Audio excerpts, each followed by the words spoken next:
Digital online platform में बहुत बहुत स्वागत है। आज हम एनालिसिस करेंगे मॉडल पेपर 25। इससे पहले जो है हमने 24 मॉडल पेपर को एनालिसिस किया था और लंबे समय से हमारी जो है वो क्लासें नहीं हो पाई है, जिसका कारण ये है कि हमारे यूट्यूब को क्या है कुछ समय के लिए डीमोनेटाइज कर दिया गया था किसी कंटेंट की वजह से, जिसके कारण जो है हमारी वीडियो जो है अपलोड नहीं हो पाई है। और हमारी अब क्लासें जो है वो कंटिन्यू रहेगी और भर्ती को लेकर आप सबको नोटिफिकेशन जो है वो ऑफिशियल साइट पे जो है वो क्या है इंडियन आर्मी द्वारा क्या है जारी कर दिया गया है कि जल्द ही जो क्या है फॉर्म स्टार्ट हो जाएंगे। तो यानी कि लगभग जो है वो जनवरी लास्ट तक फॉर्म जो है वो स्टार्ट हो जाएंगे और फरवरी लास्ट तक फॉर्म की क्या है डेट रहेगी। पीछे जो प्रक्रिया जो रही थी अप्रैल माह के अंदर एग्जाम की, वही प्रोसेस इस बार रहने वाली है। बात करते हैं दोनों फेज की। कुछ बच्चों के जो है वो मैसेज रहते कि सर पहले जिनके फिजिकल जो फरवरी एंड तक जो है वो लगभग सेकंड फेज के जो है वो फिजिकल खत्म होंगे, तो उनका क्या हुआ। देखिए जहां तक अब जो अनुमानित जो है वो ये है कि 2 फेज के अंदर जो है भर्ती का आयोजन होगा।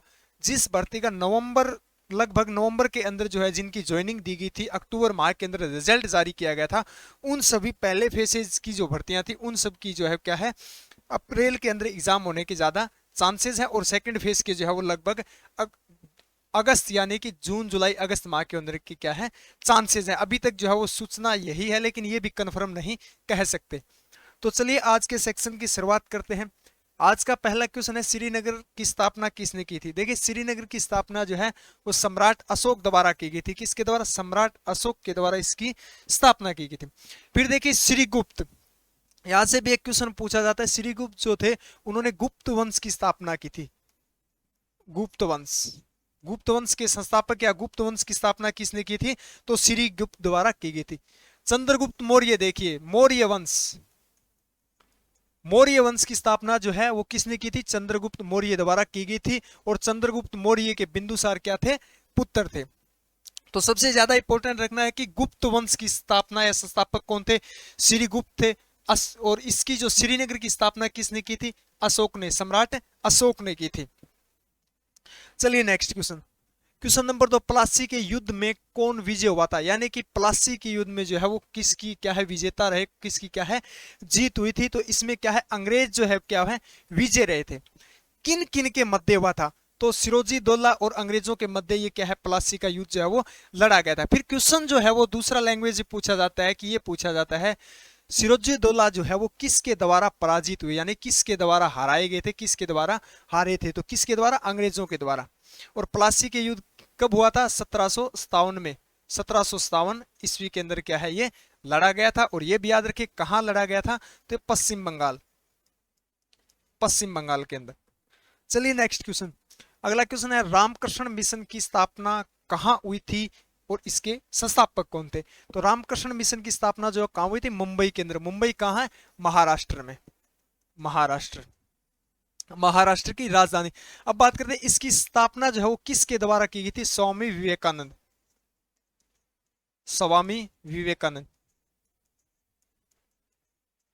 विवेकानंद द्वारा इसकी स्थापना की गई थी। अब बात करें समय की स्थापना जो है वो कब की गई थी? तो इसकी 1897 के अंदर। 1897 के अंदर रामकृष्ण मिशन की स्थापना किसने की थी?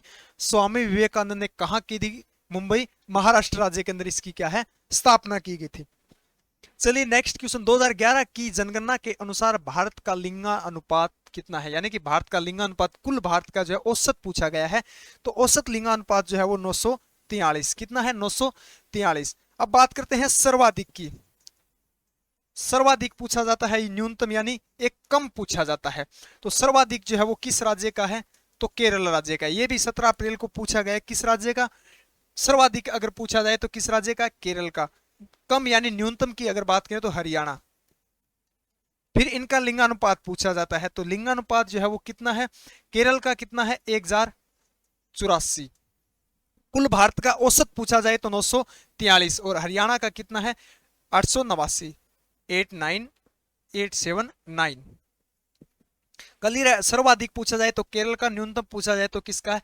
हरियाणा का है। और औसत अगर भारत का पूछा जाए तो 943 है। चलिए नेक्स्ट क्वेश्चन। संविधान सभा के प्रथम उपाध्यक्ष। देखिए संविधान सभा के प्रथम उपाध्यक्ष पूछा गया, न कि अध्यक्ष। तो संविधान सभा के प्रथम उपाध्यक्ष जो कौन थे? वो H.C. मुखर्जी। अब बात करें प्रथम यानी कि प्रथम या स्थायी अध्यक्ष, डॉक्टर राजेंद्र प्रसाद। स्थायी अध्यक्ष या प्रथम अध्यक्ष अगर बात की जाए तो कौन थे? डॉक्टर राजेंद्र प्रसाद। अस्थायी अध्यक्ष कौन थे? सच्चिदानंद सिन्हा। अस्थायी अस्थायी अध्यक्ष भारत के पहले या प्रथम अध्यक्ष जो थे अस्थायी कौन थे? वो सच्चिदानंद सिन्हा थे। और स्थायी अध्यक्ष जो कौन थे? वो डॉक्टर राजेंद्र प्रसाद। अगर बात की जाए उपाध्यक्ष की तो वो कौन थे? एच.सी. मुखर्जी। चलिए नेक्स्ट क्वेश्चन, राज्यसभा के सदस्यों का कार्यकाल कितने वर्ष का होता है? देखिए राज्यसभा के सदस्यों का कार्यकाल या ये सदन पूछा जाता है, तो राज्यसभा जो है वो एक स्थायी सदन है। क्या है? स्थायी सदन। यह एक क्या है? स्थायी सदन है जिसके सदस्य का कार्यकाल कितना होता है? 6 वर्ष का होता है। बाकी सभी का यानी कि जैसे लोकसभा का कार्यकाल कितना होता है? 5 वर्ष का होता है। एक राज्यसभा जो है उस क्या है? एक स्थायी सदन है जिसका कार्यकाल जो है क्या है? 6 वर्ष का होता है। और लोकसभा जो है वो क्या है? अस्थायी सदन, जिसको कभी भी क्या है? भंग किया जा सकता है, लेकिन राज्यसभा को कभी क्या है? भंग नहीं किया जा सकता। अगला क्वेश्चन देखिए, वानखेड़ा स्टेडियम कहाँ स्थित है? वानखेड़ा स्टेडियम जो है वो कहाँ स्थित है या किस खेल से रिलेटेड या किस खेल से संबंधित है? 2 ही क्वेश्चन पूछे जाते हैं। तो वानखेड़ा स्टेडियम जो है वो कहाँ स्थित है? ये मुंबई के अंदर स्थित है, मुंबई महाराष्ट्र। और किस के लिए प्रसिद्ध, किस से संबंधित है? तो क्रिकेट से संबंधित है। चलिए नेक्स्ट क्वेश्चन, क्वेश्चन नंबर 8 है, ज्ञानपीठ पुरस्कार किस क्षेत्र में दिया जाता है? ज्ञानपीठ पुरस्कार जो है वो किस क्षेत्र में दिया जाता है? तो महान लेखन के या लेखक के रूप में, साहित्य के रूप में इसको क्या है? दिया जाता है। फिर इसकी ये भी याद रखें कि इसकी स्थापना जो है, ज्ञानपीठ पुरस्कार की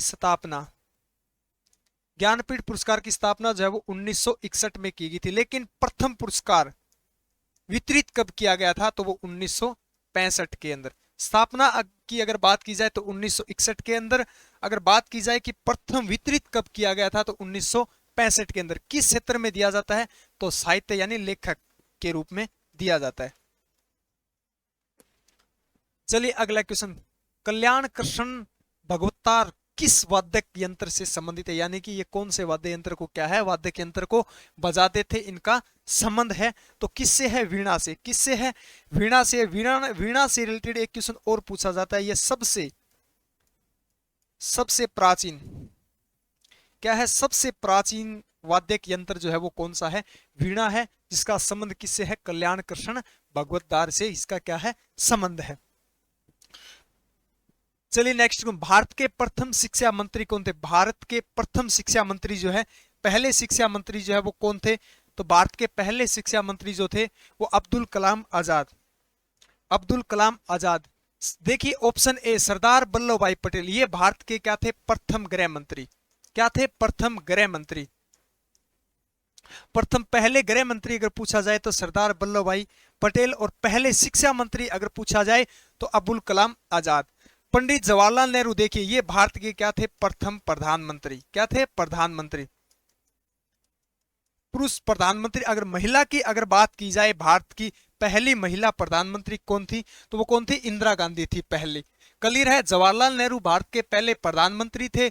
अब्दुल कलाम आजाद भारत के पहले क्या थे? शिक्षा मंत्री। सरदार वल्लभ भाई पटेल कौन थे? वो भारत के क्या थे? पहले गृह मंत्री। चलिए next question, question number 11, Qutubuddin Aibak ने अपनी राजधानी कहां बनाई थी? यानी कि पहली राजधानी जो है कुतुबुद्दीन ऐबक ने कहां बनाई थी? तो ये लाहौर के अंदर बनाई थी। कहां बनाई थी? लाहौर के अंदर पहली राजधानी स्थापित की।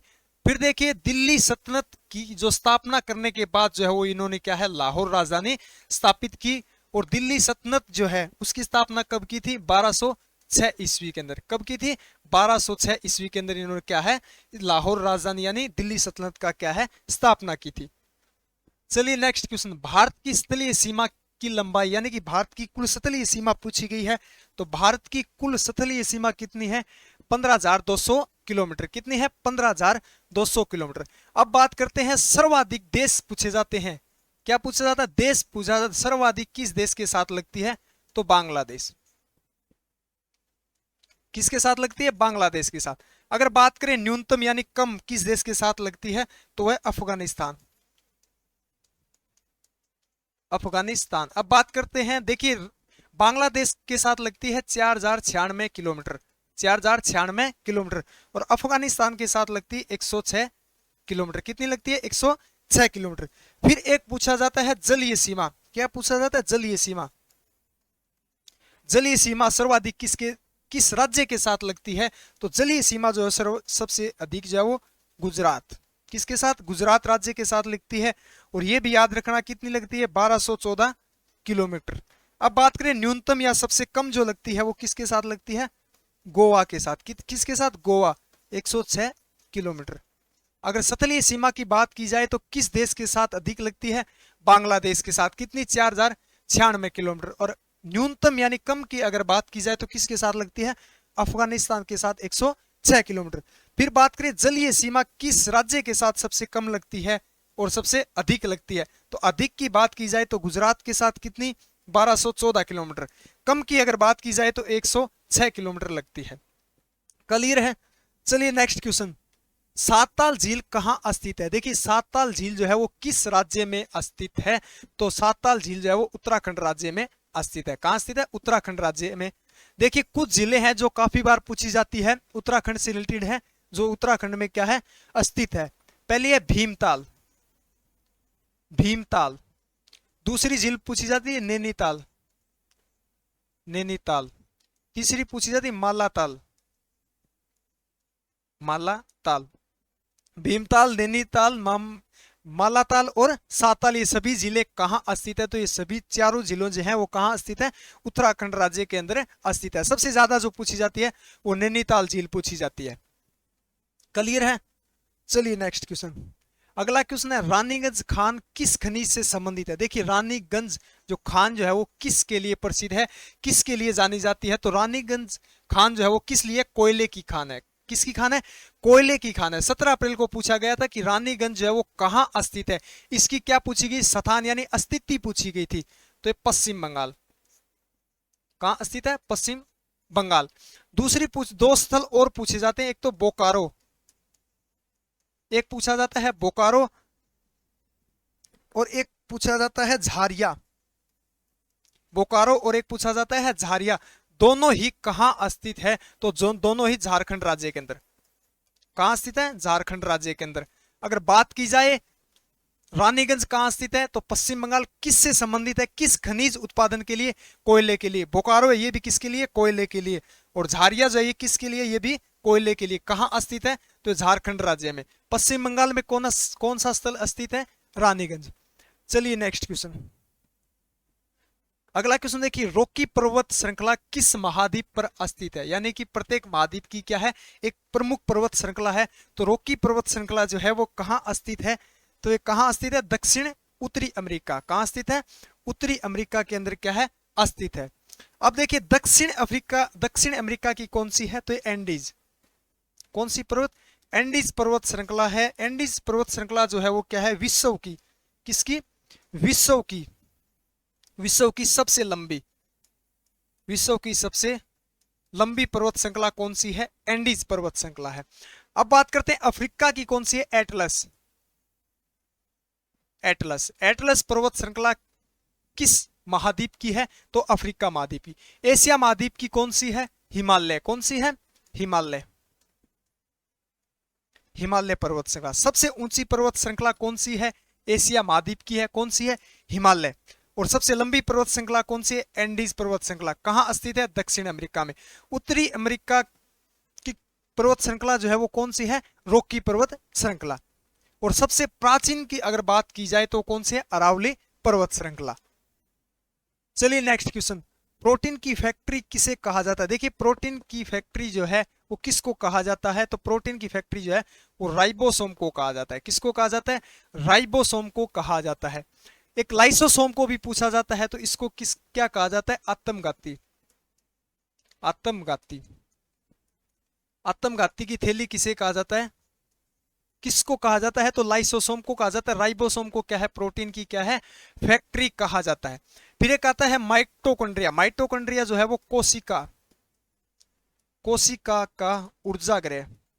या कोशिका का क्या है, पावर हाउस इसको क्या है कहा जाता है। क्लियर है। लाइसोसोम को क्या कहा जाता है, आत्मघाती की थैली। राइबोसोम को क्या कहा जाता है, प्रोटीन की फैक्ट्री। और माइटोकॉन्ड्रिया को क्या कहा जाता है, कोशिका का ऊर्जा गृह, या कह सकते हैं कोशिका का क्या है, पावर हाउस। चलिए नेक्स्ट क्वेश्चन। टाइलिन एंजाइम कौन सी ग्रंथि स्रावित करती है। टाइलिन एंजाइम जो है वो कौन सी ग्रंथि जो है स्रावित करती है, यह पाचक हार्मोन है, सॉरी एंजाइम कौन सा है, पाचक एंजाइम है। और ये लार ग्रंथि क्या है, इसको स्रावित करती है। भोजन का जो है वो पाचन प्रक्रिया जो प्रारंभ जो होती है किससे होती है, अंग पूछा जाता है तो मुख से होती है। किस एंजाइम की सहायता से होती है, तो किससे, टाइलिन एंजाइम से। जठर ग्रंथि, लार ग्रंथि, अग्नाशय ग्रंथि, यकृत ग्रंथि, ये सभी ग्रंथियां जो है वो क्या है, पाचक में सहायक ग्रंथियां हैं। चलिए अगला क्वेश्चन, क्वेश्चन नंबर 17। केंचुए किसके द्वारा श्वसन करते हैं या श्वसन लेते हैं। तो केंचुए जो है वो किसके द्वारा श्वसन लेते हैं, त्वचा के द्वारा। किसके द्वारा, त्वचा के द्वारा, गलफड़ों के द्वारा। देखिए गलफड़ों के द्वारा श्वसन करती है कौन, मछली। काफी बार पूछा जाता है मछली। मेंढक जो होता है वो क्या है, गलफड़ों और जो क्या है त्वचा दोनों द्वारा क्या है श्वसन करता है। और फेफड़ों द्वारा आप सबको पता है कौन करता है, मानव। क्लियर है। चलिए नेक्स्ट क्वेश्चन, अगला क्वेश्चन है कालाजार रोग निम्न में से किस अंग को प्रभावित करता है। किस अंग को जो क्या है ये प्रभावित करता है, यानी क्षति पहुंचाता है या हानि पहुंचाता है। तो किसको, अस्थि मज्जा को। किसको पहुंचाता है, अस्थि मज्जा को क्या है पहुंचाता है। और किसके द्वारा होता है, तो प्रोटोजोआ द्वारा। प्रोटोजोआ द्वारा। किसके द्वारा, प्रोटोजोआ द्वारा होता है। और आप सबको पता है अस्थि मज्जा में किसका निर्माण होता है, आरबीसी का, रेड ब्लड सेल, यानी लाल रक्त कणिकाओं का निर्माण कहाँ होता है, अस्थि मज्जा के अंदर है। और अस्थि मज्जा कहाँ पाई जाती है, तो हड्डियों के अंदर। कहाँ, हड्डियों के अंदर पाई जाती है।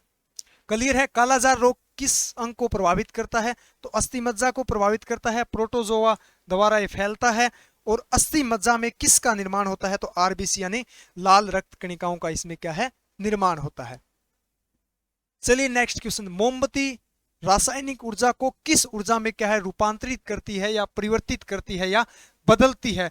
तो किस ऊर्जा में बदलती है, तो देखिए ये प्रकाश ऊर्जा में बदलती है, दूसरा ऊष्मा ऊर्जा में बदलती है। इसमें ऑप्शन डी दिया गया है, बी और सी। देखिए बी भी ऑप्शन राइट है, हो सकता है आपको बी और सी ना दिया हो। तो प्रकाश ऊर्जा में रूपांतरित करती है या ऊष्मा ऊर्जा, दोनों में क्या है रूपांतरित करती है। फिर इसका जलना पूछा जाता है, मोमबत्ती का जलना जो है वो कौन सा परिवर्तन है, तो जलना जो है वो कौन सा है, रासायनिक, रासायनिक परिवर्तन है। मोम का पिघलना, अगर पिघलना अगर पूछा जाए तो कौन सा परिवर्तन है, भौतिक। कौन सा है, भौतिक परिवर्तन। दोनों इक्वेशन पूछे गए तो ये ध्यान रखें, मोमबत्ती का जलना पूछा गया है या पिघलना पूछा गया है। जलना पूछा जाए तो कौन सा है, रासायनिक परिवर्तन। पिघलना पूछा जाए तो कौन सा है, भौतिक परिवर्तन है। ये ऊर्जा को रूपांतरित करता है तो किस में करता है, प्रकाश में करता है और ऊष्मा में, दोनों में क्या है रूपांतरित करता है। चलिए नेक्स्ट क्वेश्चन, पेड़ में जल परिवहन किस कारण होता है, यानी जल के अंदर जो है पेड़ जो है, पेड़ के अंदर जो जल का परिवहन होता है वो किस विधि द्वारा होता है, तो केशिक तव के कारण होता है। किसके कारण होता है, केशिक तव के कारण जो क्या है पेड़ में क्या है जल का क्या है परिवहन होता है। जिस प्रकार से जो है वो दिया स्लाइज होती है, उसकी बत्ती में तेल जो ऊपर चढ़ता है वो भी किसके कारण चढ़ता है, केशिक तव के कारण ऊपर चढ़ता है।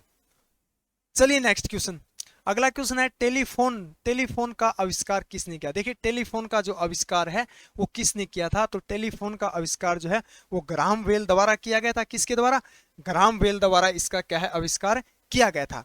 जेम्स वाट, आप सबको पता है भाप के इंजन का आविष्कार किसने किया था, जेम्स वाट ने। वाटरमैन ने क्या किया था, फाउंटेन पेन का आविष्कार किसने किया था, वाटरमैन ने। किसने किया था, वाटरमैन द्वारा किया गया था। चलिए नेक्स्ट क्वेश्चन, मधुमक्खी के डंक में कौन सा अम्ल पाया जाता है, यानी कि मधुमक्खी या बिच्छू, बिच्छू के डंक में कौन सा अम्ल पाया जाता है, तो इसमें फॉर्मिक अम्ल पाया जाता है। कौन सा, फॉर्मिक अम्ल जो है वो क्या है पाया जाता है। पिछली क्लास में हमने पढ़ा था लैक्टिक अम्ल। लैक्टिक अम्ल किस में पाया जाता है, तो दूध में पाया जाता है, दही में, या दूध से दही किस अम्ल के कारण जो है परिवर्तित होता है, तो लैक्टिक अम्ल के कारण परिवर्तित होता है। साइट्रिक अम्ल जो है वो किस में पाया जाता है, खट्टे फलों में, खट्टे फलों में। खट्टे फलों में कौन सा अम्ल पाया जाता है? तो साइट्रिक अम्ल पाया जाता है। एसिटिक अम्ल जो है वो किस में पाया जाता है? सिरके में। किस में पाया जाता है? सिरके के अंदर कौन सा अम्ल पाया जाता है?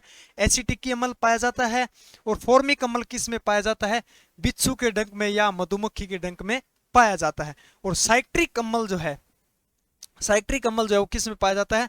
खट्टे फलों के अंदर क्या है? पाया जाता है। चलिए नेक्स्ट क्वेश्चन, क्वेश्चन नंबर 24, द्रव धातु तत्व है, यानी कि द्रव अवस्था में कौन सी धातु जो क्या है पाई जाती है? और इसकी ये बात ध्यान रखें, सामान्य सामान्य ताप पर भी क्या है ये द्रव अवस्था में पाई जाती है। तो कौन सा है? पारा। अ धातु की अगर बात की जाए, अ धातु अगर पूछा जाए तो कौन सी है? ब्रोमीन। ब्रोमीन क्या है? अ धातु। अ धातु जो है वो द्रव अवस्था में पाई जाने वाली एकमात्र अ धातु कौन सी है? ब्रोमीन है।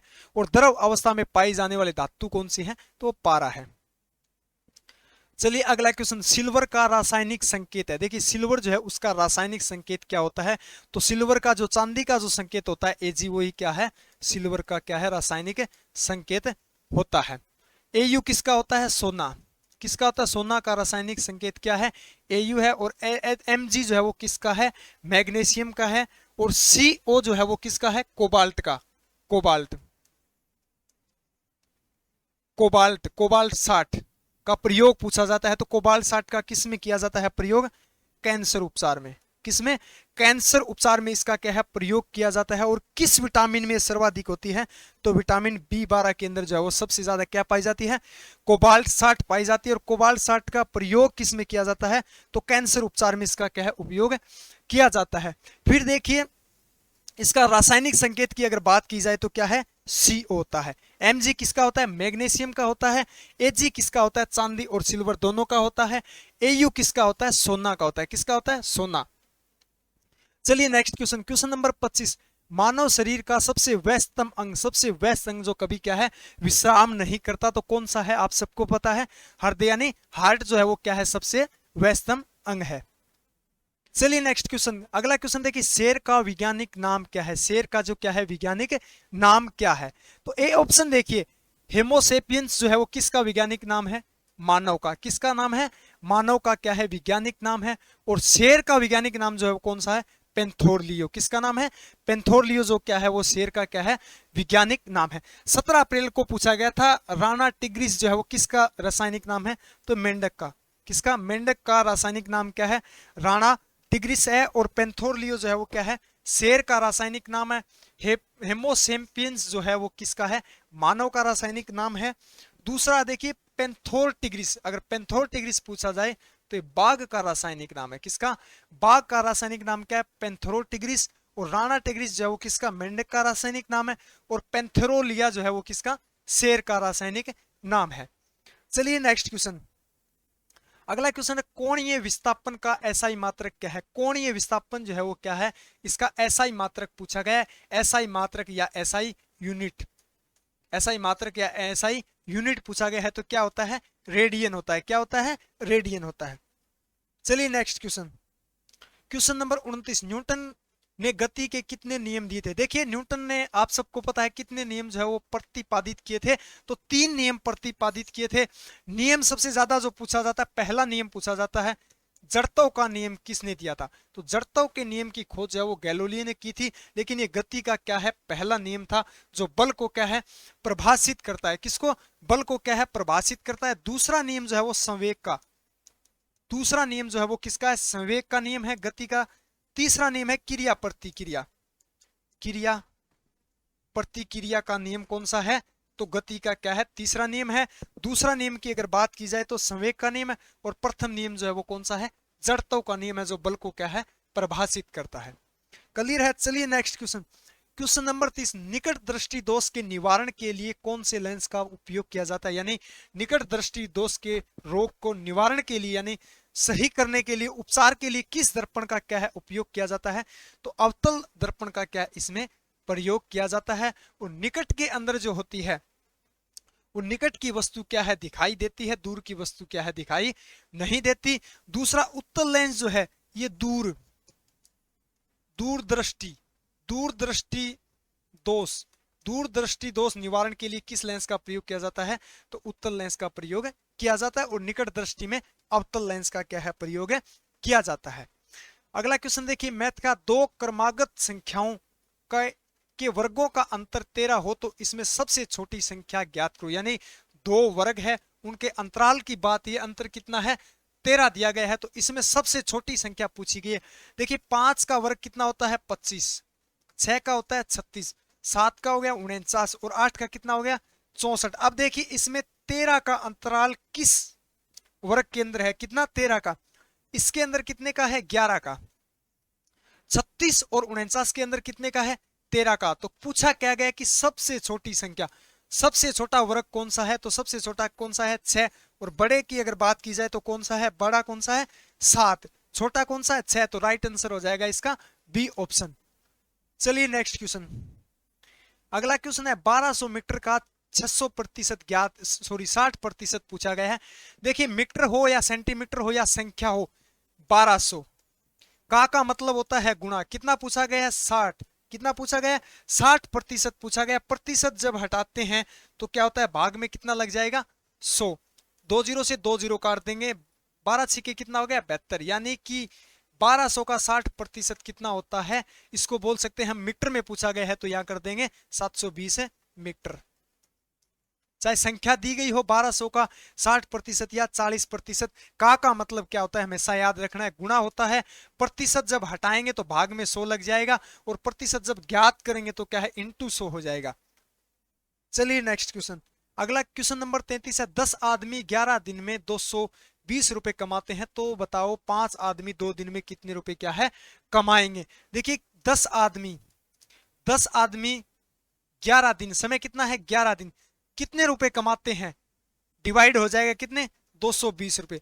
अब अगली सीरीज, अगली लाइन में क्या दिया गया है कि 5 आदमी समय कितना दिया गया 2 दिन में कितने रुपए क्या है कमाएंगे, कितने कमाएंगे। देखिए 1 जीरो से 1 जीरो, 11 से कट जाएगा 2 से, मल्टीप्लाई करेंगे इसको, 5 दूनी 10 और 10 दूनी 20, यानी कि 20 रुपए कमाएंगे। 5 आदमी 2 दिन के अंदर क्या है 20 रुपए कमाएंगे, जो 10 आदमी क्या है 11 दिन के अंदर कितने 220 रुपए कमा रहे थे। तो इसका 20 यानी बी ऑप्शन इसका क्या है राइट आंसर हो जाएगा। चलिए अगला क्वेश्चन, क्वेश्चन नंबर 34, 1600 रुपए का वार्षिक दर से 5 वर्ष का 400 रुपए ब्याज हो तो दर ज्ञात करो। क्या पूछी गई है, वार्षिक दर पूछी गई है। तो देखिए हमें मूलधन कितना दिया गया है, मूलधन दिया गया है 1600 रुपए, ब्याज कितना दिया गया है, ब्याज दिया गया हमें 400 रुपए, समय कितना दिया गया है, समय दिया गया है 5 वर्ष, पूछा क्या गया है दर पूछी गई है। क्या पूछा गया है, दर हमें क्या है ज्ञात करनी है।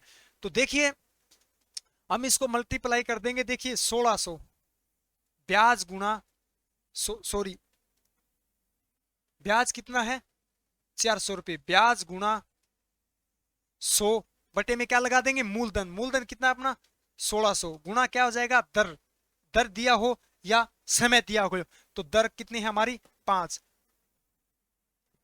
अब देखिए 2 जीरो से 2 जीरो, 4 से इसको 4 पे काट देंगे, इसको काटेंगे 4 से, कितने पे डिवाइड हो जाएगा ये 25 से, किससे 25 से, 5 को 5 यानी कि 5 वर्ष। देखिए चाहे दर पूछी गई हो या आपसे क्या है समय पूछा गया हो, फॉर्मूला जो होगा वो क्या होगा ब्याज इंटू 100 बटे में मूलधन इंटू दर या समय।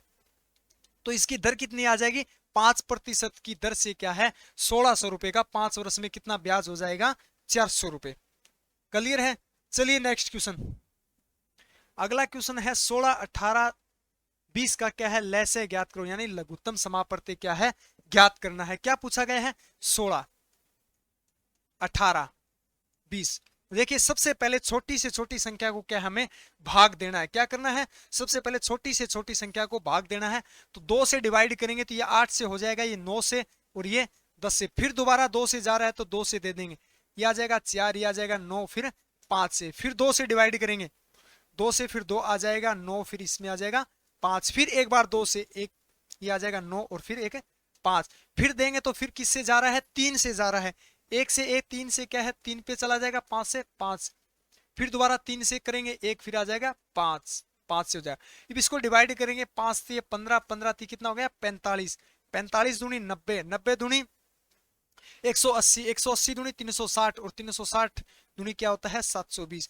यानी कि 16, 18, 20 का लेस है, यानी लघुत्तम समापवर्ती कितना हो जाएगा 720। डी ऑप्शन हमारा क्या है राइट आंसर हो जाएगा। अगला क्वेश्चन देखिए, यदि दो वृत्तों की त्रिज्या का अनुपात 3:4 हो तो उनके क्षेत्रफल का क्या है अनुपात हमें ज्ञात करना है। क्षेत्रफल का सूत्र होता है पाई आर स्क्वायर। क्या होता है पाई आर स्क्वायर होता है। आर क्या होती है इसमें त्रिज्या, आर क्या होती है में त्रिज्या, त्रिज्या क्या है स्क्वायर दी गई है। तो 3:4 दिया गया है, तो त्रिज्या क्या है स्क्वायर में है, तो 3 का स्क्वायर कितना होता है 9 होता है, और 4 का कितना होता है 16। तो यानी कि क्षेत्रफल कितना हो जाएगा 9:16। सी ऑप्शन हमारा क्या है राइट आंसर हो जाएगा। चलिए अगला क्वेश्चन, एक बिंदु से बने कोण का मान होता है, यानी कि एक बिंदु पे जो है बड़े से बड़े कितने डिग्री का कोण हम क्या है इस पे स्थापित कर सकते हैं बना सकते हैं। तो 1 डिग्री पे जो है 360 डिग्री का कोण क्या है हम इस पे क्या है बना सकते हैं। 90 डिग्री का भी बना सकते हैं, 360 अधिकतम बना सकते हैं। कितना 360 जो क्या है अधिकतम बना सकते हैं। 180 का भी बना सकते हैं, कितना 180। तो एक बिंदु पे बड़े से बड़े कोण जो है वो कितना 360 डिग्री का क्या है बनाया जा सकता है। चलिए नेक्स्ट क्वेश्चन, क्वेश्चन नंबर 38 है 8:x बराबर 32:40 दिया गया है। क्या दिया गया है यानी कि मध्य अनुपाती क्या है पूछा गया है। तो देखिए क्या दिया गया 8:x बराबर 32:40। तो इसको मान लेते हैं हम a, इसको मान लेते हैं b, इसको मान लेते हैं c, और इसको क्या मान लेते हैं d मान लेते हैं। फिर इसको मल्टीप्लाई करते हैं तो a इंटू क्या होता है d होता है, और b इंटू क्या होता है c होता है। तो a का मान क्या दिया गया मैं 8 दिया गया है। क्या दिया गया है 8 दिया गया है, और d का अनुपात कितना दिया गया है 40 दिया गया है। फिर देखिए x, b का मान क्या दिया गया x इंटू क्या है 32। 8 पे क्या करेंगे तो इसको 4 से यानी 10। मध्य अनुपात x का मान क्या होगा, तो x का मान क्या हो जाएगा हमारा 10 हो जाएगा। कितना हो जाएगा 10 हो जाएगा। चलिए नेक्स्ट क्वेश्चन, क्वेश्चन नंबर 39, एक आयताकार मैदान का क्षेत्रफल 5600 वर्ग मीटर 5600 वर्ग मीटर है और लंबाई 80 मीटर हो तो चौड़ाई ज्ञात करो। देखिए वर्ग के आयताकार क्या दिया गया है मैदान, आयताकार मैदान दिया गया, उसका क्षेत्रफल ज्ञात करने का सूत्र क्या होता है लंबाई इंटू क्या है चौड़ाई होता है। हमें क्या दिया गया है कुल दिया गया है कितना 5600 वर्ग मीटर। फिर हमें लंबाई दी गई है, क्या दी गई है लंबाई जो है वो क्या 80 मीटर दी गई, तो भाग लगा देंगे 8 से 8, 8 से 7 पे काटेंगे 70, यानी कि लंबाई चौड़ाई जो है वो कितनी है 70 मीटर है, लंबाई कितनी है 80 मीटर है। सूत्र क्या होता है लंबाई इंटू चौड़ाई, इसको मल्टीप्लाई करेंगे तो क्या हो जाएगा 5600 वर्ग मीटर इसका क्या है क्षेत्रफल आ जाएगा। तो सी ऑप्शन हमारा राइट आंसर होगा। अगला क्वेश्चन देखिए, क्वेश्चन नंबर 40, 400 का, अभी जस्ट पहले हमने बात की थी का मतलब होता है गुणा, 400 का 10%, फिर पूछा गया का फिर कितना है 20%। तो 400 फिर क्या दिया गया का 10%, प्रतिशत हटाएंगे भाग में क्या लगा देंगे 100। फिर दोबारा क्या दिया गया है 20%, क्या दिया गया है 20%, प्रतिशत हटाएंगे फिर क्या लगा देंगे भाग में 100। 2 जीरो से 2 जीरो काट देंगे, 2 जीरो से क्या है 2 जीरो क्या है काट देंगे, सॉरी 4000 दिया गया है। तो कितना आ जाएगा 4 दूनी 80। तो यानी कि 4000 का 10% का 20% कितना होता है 80 होता है। बी ऑप्शन हमारा राइट आंसर हो जाएगा। अगला क्वेश्चन देखिए, एक रेलगाड़ी 72 किलोमीटर प्रति घंटे की चाल से एक व्यक्ति को 5 सेकंड में पार करती है, तो रेलगाड़ी की क्या है लंबाई ज्ञात करो। क्या है रेलगाड़ी क्या है लंबाई पूछी गई है। क्या पूछी गई है रेलगाड़ी की क्या है लंबाई पूछी गई है। तो लंबाई का सूत्र होता है चाल इंटू समय होता है। समय हमें चाल किस में दी गई है किलोमीटर प्रति घंटे में, समय किस में दिया गया है सेकंड में दिया गया है। तो सबसे पहले चाल को क्या है मल्टीप्लाई कर लेते किस में मीटर प्रति सेकंड में।